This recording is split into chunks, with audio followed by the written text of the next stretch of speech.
सभी पत्रकार बंधुओं को इस मानसून सत्र में आप लोगों से रूबरू होने का बहुत बहुत धन्यवाद, बधाई है। आज के पत्रकार वार्ता प्रमुख है कि ये राष्ट्रीय स्तर पर देश को आज़ाद कराने वाली 578 जातियां हैं, 193 जो उत्तर प्रदेश में निवास करती हैं, उनके हक अधिकारों की लड़ाई के लिए जिन्होंने कानून बनाकर अंग्रेजों ने उजाड़ा था। देश की आज़ादी में सबसे प्रथम भूमिका थी कि सड़क नहीं था, नदियों से आए थे और नदियों के किनारे निवास करने वाले लोगों से सीधे अंग्रेजों, मुगलों से, विदेशियों से, ताकतों से लड़ाई हुई। उन्होंने 12 अक्टूबर 1871 को ब्रिटिश पार्लियामेंट में कानून बनाकर डिबेट के माध्यम से कहा था डॉक्टर का बेटा डॉक्टर, इंजीनियर का बेटा इंजीनियर होता है, ये बदमाश का बेटा बदमाश है। ये जातियाँ जो अंग्रेजों से लड़ रही हैं वो बदमाश है, इन्हें कानून बना के उजाड़ दो। 12 अक्टूबर 1871 को क्रिमिनल कास्ट घोषित करके ऐसी जातियों को जमीन जायदाद जो भी रोजगार था छीन लिया था। ये सड़क पर है, पाइपलाइन में, पॉलीथीन में है। वो लड़ाई लंबे समय तक चलती रही, अंग्रेजों को आखिरकार झुकना पड़ा। देश के लोग शहीद हुए, कई हजार लोग इस देश में अपने खून का बलिदान दिया, कतरा दिया, संविधान बना, संविधान आज़ाद हुआ। 1949-50 में सबसे पहले अंथा सेमेनगर criminal tribes act inquiry committee बनी, जिसके आधार पर जो है पटेल जी की अध्यक्षता में, पटेल जी ने अपने सचिव की अध्यक्षता में अंथा सेमेन के वो कमेटी बनाई। कमेटी का रिपोर्ट 1 साल के अंदर लागू आ गई कि ऐसी जातियों को 74 प्रकार की व्यवस्था दी जाए और इनके लोग आज़ाद, इनके घरों पर ताम्रपत्र लगाए जाएं, इनको अलग से शिक्षा दी जाए और शिक्षा, रोजगार, स्वास्थ्य सबको देकर सम्मानित किया जाए। दुर्भाग्य है 2017 में यही विधानसभा है, यहाँ के एक सचिव ने उसको जो मिलता था विमुक्ति जनजाति, वो 31 अगस्त 1952 को वो काला कानून ब्रिटिश पार्लियामेंट ने जो बनाया था, वो जो है वो 31 अगस्त 1952 को दिल्ली के उस पार्लियामेंट में उसको डीनोटिफिकेट कर दिया गया, उसको डीनोटिफाइड कर दिया गया और ऐसी जातियों को डीनोटिफाइड ट्राइब्स के रूप में दर्जा दी गई, जिसको हिंदी में विमुक्ति जनजाति के रूप में कहते हैं। और उसमें वाई.के. भंडारण जो दिल्ली सरकार का तत्कालीन जो उस समय चीफ सेक्रेटरी था, उन्होंने सभी राज्य सरकारों को कहा कि ये लिस्ट है जिनके ऊपर अंग्रेजों ने कानून बना के उजाड़ा था, उन्हें 74 प्रकार की व्यवस्था दी जाए, उन्हें शिक्षा में, स्वास्थ्य में, रोजगार में, अनुसूचित जनजाति की सुविधा दी जाए। उत्तर प्रदेश सरकार भी देती रही,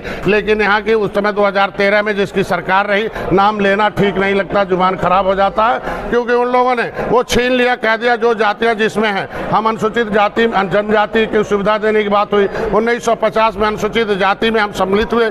10 अगस्त 1950 को राष्ट्रपति ने नोटिफिकेशन जारी कर दिया, 66 समूह उत्तर प्रदेश के लिए जारी कर दिया। लेदरमैन, वाशरमैन, फिशरमैन, ऐसे 66 समूहों की सूची बनाई गई, उनका नाम लिखा गया अनुसूचित। अनु मतलब नीचे, सूचित मतलब सूचित किया जाएगा ऐसी जातियां जो सोशली, एजुकेशनली, इकोनॉमिकली रूप से बैकवर्डनेस हैं, due to the cause of the act pass by the government British parliament. British government ने जो कानून बना के नहीं उजाड़ा था, ऐसी जातियों को अनुमति नीचे सूचित करके इनको सुरक्षा दी जाए, शिक्षा, स्वास्थ्य, रोजगार दी जाए, इनकी बहन बेटियों की इज्जत सुरक्षित किया जाए, इन्हें जमीन जायदाद जो है इनको रोजगार में 23% का रिजर्वेशन दिया जाए, पार्लियामेंट विधानसभा में जो भी है सीटें रिजर्व उसमें दिया जाए। लेकिन दुर्भाग्य है 1994 में जो है इन जातियों को ओबीसी में उत्तर प्रदेश में डाल दिया गया, जो गैर संवैधानिक है। दिल्ली में जब राष्ट्रपति ने नोटिफिकेशन जारी कर दिया कि ये जातियां अनुसूचित है, तुराया हैं, मझवार हैं, गौड़ हैं, ऐसे 7 समूहों में हम लोग जारी हैं। ये 7 समूहों को इन लोगों ने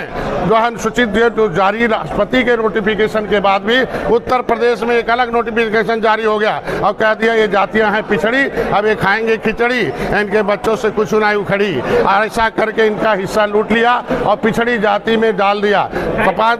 समाजवादी पार्टी हमें पिछड़ी से अनुसूचित में डालती थी, अनुसूचित में बसपा उससे स्टे लेती थी। 2000 जब बहन जी आई कुर्सी पर बैठे, 2 कानून पास किया, एक तो उनका आरक्षण छीन लिया, दूसरा इनका रोजी रोटी वापस किया था, जो अंग्रेजों ने जो है वर्ग 3, वर्ग 4, वर्ग 5, 6 की जमीनें थी उनको वापस दिया था कि इनका आसामी दर्ज है, उसको इन्होंने राज्य सरकार को ले लिया। अंग्रेजों ने तो छीना था, पिछली सरकारों ने छीन लिया। तो आज का प्रेस कॉन्फ्रेंस का मतलब है राष्ट्रीय अधिवेशन के रूप में दिल्ली में ताल कटोरा स्टेडियम में पूरे देश के मछुआरे जो आज़ाद कराए थे भारत को, वो इकट्ठा हो रहे हैं ताल कटोरा स्टेडियम में। आपके सहयोग की अपेक्षा है, आपके माध्यम से अपील करने के लिए आया हूं कि हमेशा पत्रकारों ने, मीडिया ने हमेशा मेरी आवाज़ उठाई है। देश की आज़ादी में मीडिया का बहुत बड़ा योगदान रहा। दुर्भाग्य है आज के दिन में कि पूरे 1 महीने से हमारे कार्यकर्ता, सभी दलों के लोगों को, इन अनुसूचित जाति में शामिल लोग जिनका धोखे से ओबीसी में डाल डाला गया, और 31 दिसंबर 2016 को राज्यपाल ने अपने पावर का इस्तेमाल करते धारा 13 में ये जातियां अब ओबीसी नहीं हैं, ये अनुसूचित जाति का फायदा दिया जाए। ये तब हुआ था जब मैं रेल रोका था, सड़क आंदोलन किया था, और समाजवादी पार्टी जाते जाते 31 दिसंबर 2016 को हमें ओबीसी से निकाला था। एक बात भाई, इंडिया गठबंधन में रहते हुए आपको मैं बता रहा हूँ, आंदोलन मैंने सभी विधायकों को ज्ञापन दिया था, पक्ष विपक्ष को दिया था, लेकिन दुर्भाग्य से देखा विधानसभा में कि भाई एक नेता के सम्मान में और समाजवादी पार्टी मैदान में है। आज के दिन में देखो, एक जिसका FIR हो चुका है उसके सम्मान में समाजवादी पार्टी मैदान में, लेकिन अति पिछड़ी जातियों के, ये अति पिछड़ी जातियां जो हैं, ये जो देश को आजाद कराने वाली जातियां हैं, इसके सम्मान में कब मैदान में आएंगे। मैं अपील करना चाहता हूँ 20 तारीख को ताल कटोरा स्टेडियम में। कल जिस तरीके से सरकार को चैलेंज करने के बाद फतेहपुर में नंगा नाच नाचा गया और जिलाध्यक्ष बीजेपी के जो उसमें मुख्य आरोपी, लेकिन उसको मुकदमे से बाहर रखा, क्या कहेंगे? होने के बावजूद आप लोग प्रदर्शन करेंगे क्या? सरकार को 8 साल हो गए हैं मंत्री जी फतेहपुर वाले। आज के दिन में इसी से हमें को हमारा बल इसीलिए से मिला कि जब हमने 2021 में योगी जी को पत्र दिया 70 साल बाद, और उन्होंने RGI को लिखा कि भाई देखो डॉक्टर साहब कहता है, एक मिनट, अब पूरा सवाल तो, अरे जवाब तो ले लो, जवाब ले लीजिए। माननीय योगी जी ने पत्र लिखा RGI को कि भाई इसका तुरंत निर्देश जारी किया जाए कि केवट मल्लाह मझवार अनुसूचित जाति के हकदार हैं। मैं धन्यवाद दूंगा योगी जी को कि 70 साल में पहले मुख्यमंत्री उन्होंने लिखा और RGI ने जवाब दिया कि नहीं, ये केवट मल्लाह मझवार अनुसूचित जाति के हकदार हैं। ये सामाजिक न्याय मंत्रालय का मामला है, वो दिशा निर्देश जारी करें नोडल। इसीलिए मैं दिल्ली में, इसीलिए 20 तारीख को दिल्ली में मैं इसका जो है राष्ट्रीय अधिवेशन करने जा रहा हूं। एक तरफ आप लोग लॉ एंड ऑर्डर की बात करते हैं, वहीं कल